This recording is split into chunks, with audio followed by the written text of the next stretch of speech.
Pernahkah lu menatap cermin, berlama-lama, dan tiba-tiba merasa sangat asing dengan wajah yang membalas tatapan lu? Siapa sebenarnya makhluk di balik cermin itu? Apakah lu adalah sekumpulan daging, tulang, dan darah yang akan membusuk di bawah tanah? Jika tangan lu terpotong, apakah lu masih menjadi lu? Jika tubuh lu lumpuh total dan tidak bisa digerakkan, apakah esensi dari diri lu ikut mati? Gua tanya sekali lagi, membedah jauh ke dalam inti kesadaran lu. Siapa lu sebenarnya?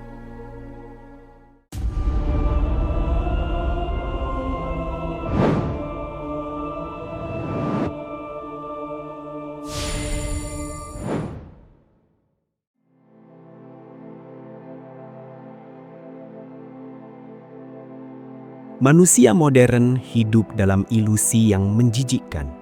Kita terlalu sibuk memberi makan daging, memuja otot, memoles kulit, menunda penuaan mati-matian, seakan-akan keabadian bisa dibeli dengan kosmetik dan pil medis. Tapi di balik semua itu, ada kegelisahan eksistensial yang membusuk. Ketakutan purba bahwa saat jantung itu berhenti berdetak, lu akan lenyap, habis, tidak bersisa. 1000 tahun yang lalu, di tengah hamparan peradaban Persia, seorang pemikir besar bernama Ibnu Sina atau Avicenna di barat sudah menelanjangi ilusi ini. Dia adalah dokter terhebat. Dia tahu persis bagaimana setiap pembuluh darah berdenyut dan setiap organ bekerja. Tapi justru karena ia sangat mengenal tubuh, ia tahu bahwa daging ini bukanlah esensi. Ibnu Sina mengajak kita untuk membongkar realitas lewat eksperimen pikiran paling brutal dan elegan yang pernah diciptakan akal manusia. Teori ini dikenal sebagai manusia terbang atau Al-Insan Al-Muallaq. Dalam mahakaryanya, Ensiklopedia Al-Shifa pada bagian Kitab An-Nafs, buku tentang jiwa, Ibnu Sina menuliskan hipotesis aslinya. Bayangkan dirimu diciptakan seketika dalam keadaan dewasa dan sempurna, tetapi kau melayang bebas di ruang hampa. Bayangkan, saat ini juga, lu melayang dalam kegelapan absolut. Mata tertutup rapat, tak ada cahaya setitik pun. Telinga tuli, tak ada suara yang merambat. Tubuh lu terentang tanpa bersentuhan satu sama lain, tidak menyentuh benda apapun, tidak merasakan suhu, tidak ada gravitasi, tidak ada hembusan angin. Lu tidak punya akses sama sekali ke panca indera. Lu tidak punya bukti fisik bahwa lu memiliki tubuh. Dalam kehampaan yang mencekik dan gelap gulita itu, apakah lu ragu bahwa lu ada? Jawabannya, tidak. Lu pasti sadar bahwa lu sedang berpikir. Kesadaran itu tetap menyala, terang benderang, berdiri sendiri, meskipun dunia fisik telah direnggut sepenuhnya. Ini membuktikan satu realitas yang seharusnya menggetarkan jiwa lu. Diri lu, kesadaran lu, esensi lu, sama sekali tidak bergantung pada seonggok daging rapuh yang pasti akan dimakan belatung. Lalu pertanyaannya, jika lu bukanlah tubuh lu, mengapa selama ini lu menghabiskan seluruh waktu dan kewarasan lu hanya untuk memuaskan cangkang yang pasti akan dimakan belatung?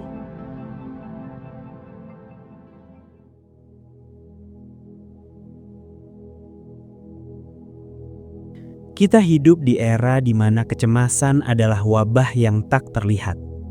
Lu stres, gua stres. Kita dihantui oleh masa depan yang belum terjadi dan disiksa berulang kali oleh masa lalu yang sudah mati. Ketika pikiran berantakan, tubuh merespons dengan kejam. Lambung hancur, dada sesak seakan ditekan batu, kepala rasanya mau pecah. Kita berlari ke rumah sakit, memohon pada dokter, menelan pil-pil kimia penenang untuk membungkam tubuh yang sebenarnya sedang menjerit. Ibnu Sina adalah bapak kedokteran dunia. Kitabnya, Al-Qanun fi Tibb, The Canon of Medicine, menjadi kitab suci bagi seluruh dokter di Eropa dan Timur Tengah selama 600 tahun. Dia bisa membedah anatomi manusia dan meracik ribuan obat. Tapi apa kesimpulan paling brutal dari sang pangeran para dokter ini? Bahwa penyakit paling mematikan seringkali tidak bermula dari virus, bakteri, atau luka berdarah. Penyakit paling kejam bermula dari pikiran yang memakan dirinya sendiri. Kesedihan yang membunuh fisik. Dalam karya medis monumentalnya, Al-Qanun fit Tibb, dia meletakkan prinsip psikosomatis dengan sebuah kalimat tajam yang menguliti kelemahan jiwa manusia. Kepanikan, atau ilusi atau kecemasan, adalah separuh dari penyakit. Ketenangan hati adalah separuh dari obat. Dan kesabaran adalah langkah awal dari kesembuhan. Dengar dan resapi ini baik-baik. Kepanikan adalah separuh dari penyakit. Berapa banyak dari penderitaan lu saat ini yang sebenarnya tidak nyata? Berapa banyak rasa sakit fisik yang lu derita hari ini murni adalah hasil dari jiwa lu yang menolak untuk tenang. Tubuh dan jiwa itu saling merantai dalam penderitaan. Saat jiwa lu hancur oleh beban ekspektasi duniawi yang tak tertanggungkan, tubuh lu akan ikut mati pelan-pelan. Ibnu Sina melihat sendiri pasien-pasien yang fisiknya sehat, namun perlahan layu dan mati hanya karena patah hati yang absolut. Lu mencari penyembuhan di luar, di media sosial, di validasi orang lain, di pelarian-pelarian fana yang hanya memberikan anestesi sesaat. Padahal penawarnya ada di keheningan yang paling lu hindari dan lu takuti. Ketenangan batin. Tapi bagaimana jiwa lu bisa menemukan ketenangan jika lu bahkan tidak pernah tahu dari mana jiwa lu berasal dan kepada siapa ia harus bersandar?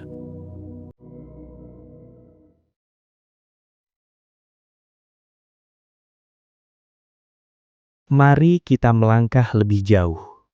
Tarik napas perlahan. Lihat alam semesta ini. Lihat peradaban, gedung-gedung, planet-planet, dan lihat tangan lu sendiri yang sedang bersandar.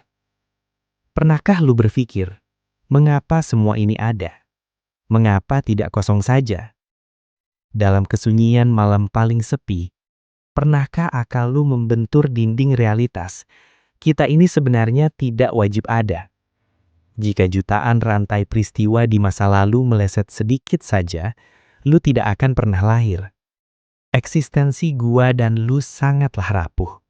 Kita bergantung pada sejuta probabilitas.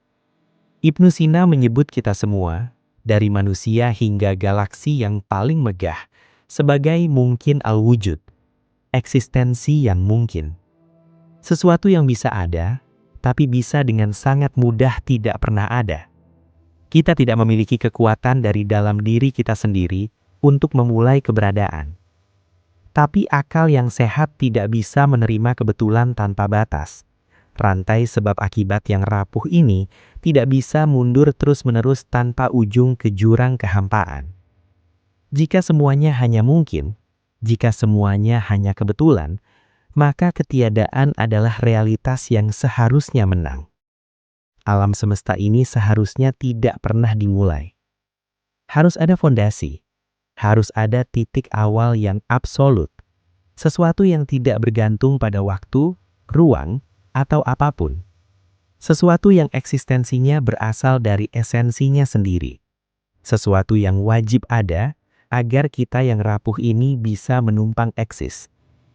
Dalam karya filsafat dan teologinya yang mendalam, Al-Najat, buku keselamatan, Ibnu Sina merumuskan kesimpulan logis paling agung yang pernah dicapai manusia. Segala sesuatu yang keberadaannya hanya berstatus mungkin, pasti membutuhkan sebuah penentu, penyebab mutlak, yang mengistimewakan keberadaannya, mengalahkan ketiadaannya. Sang penentu tertinggi itu, zat yang eksistensinya mutlak dan tanpa syarat, Ibnu Sina menyebutnya wajib al-wujud. Sang eksistensi yang niscaya, Tuhan. Tuhan bagi Ibnu Sina bukanlah sosok antropomorfik yang duduk di awan, bukan entitas pemarah yang merancang alam semesta di hari Selasa. Tuhan adalah akal murni, kebaikan absolut. Dari kesempurnaan keberadaannya, alam semesta ini memancar keluar, secara niscaya layaknya cahaya yang meluap dari matahari yang terbakar. Pahami ini dengan sisa kesadaran lu. Lu bukan kecelakaan kosmis. Alam semesta ini bukan kebetulan yang menjijikkan dan acak. Diri lu memancar, direncanakan secara logis dari sang wajib al-wujud. Tapi tragisnya manusia, kita ini rapuh, Bernapas pun harus mengemis oksigen pada pepohonan, tapi berjalan di atas bumi dengan kesombongan seakan kita adalah pencipta. Kita menantang langit, mengabaikan sang sumber eksistensi, dan menghabiskan sisa hidup kita menyembah bayangan.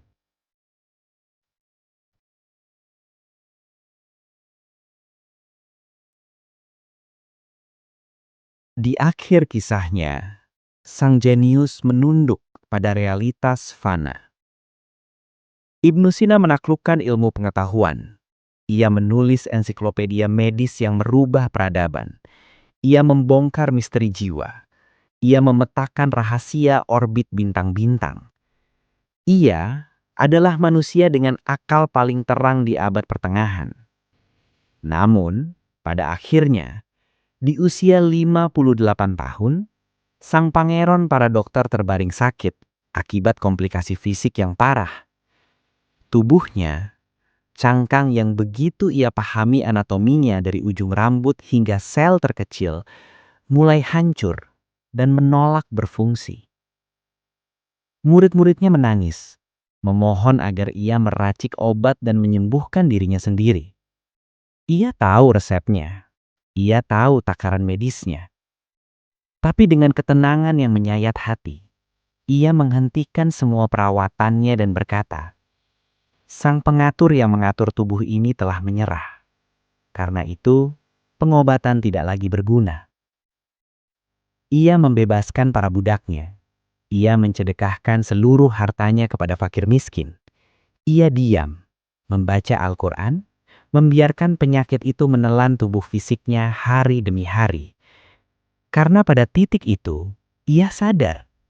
Eksperimen manusia terbang miliknya kini bersiap menjadi kenyataan yang sesungguhnya. Penjara daging ini akan runtuh. Jiwanya sudah tiba di ambang waktu untuk pulang. Kembali kepada wajib al-wujud. Dalam salah satu syair mistisnya yang ababi, Qasidah Al-Ainiyah, puisi tentang jiwa, Ibnu Sina mencatat tragedi dan keindahan perpisahan antara ruh yang suci dan tubuh yang fana. Ia, atau jiwa, terpaksa turun kepadamu dari tempat yang paling agung, bagai seekor merpati yang mulia, namun enggan dan menolak, terperangkap dalam raga. Jiwa lu saat ini sedang terperangkap dalam sangkar daging, menjalani masa hukuman di dunia yang penuh rasa sakit, kebohongan, dan fatamorgana. Dan pada saatnya yang tak terhindarkan, detak itu akan berhenti. Sangkar lu akan membusuk di bawah tanah. Pertanyaannya bukan lagi kapan lu akan mati. Kematian adalah kepastian yang membosankan. Pertanyaan sejatinya adalah, ketika sangkar itu hancur nanti, apakah jiwa lu sudah memiliki sayap pemahaman yang cukup kuat untuk terbang kembali membumbung ke sumbernya? Atau jangan-jangan, lu terlalu berat dijejali dosa, keangkuhan, dan cinta buta pada hal-hal fana, hingga ketika tubuh lu hancur, jiwa lu ikut terseret jatuh, membentur dasar kehampaan yang tak berujung. Daging lu akan membusuk, nama lu akan dihapus oleh waktu. Hanya akan tersisa jiwa lu, telanjang, sendirian, di hadapan sang eksistensi mutlak. Dan seperti biasa, terima kasih. Semangat!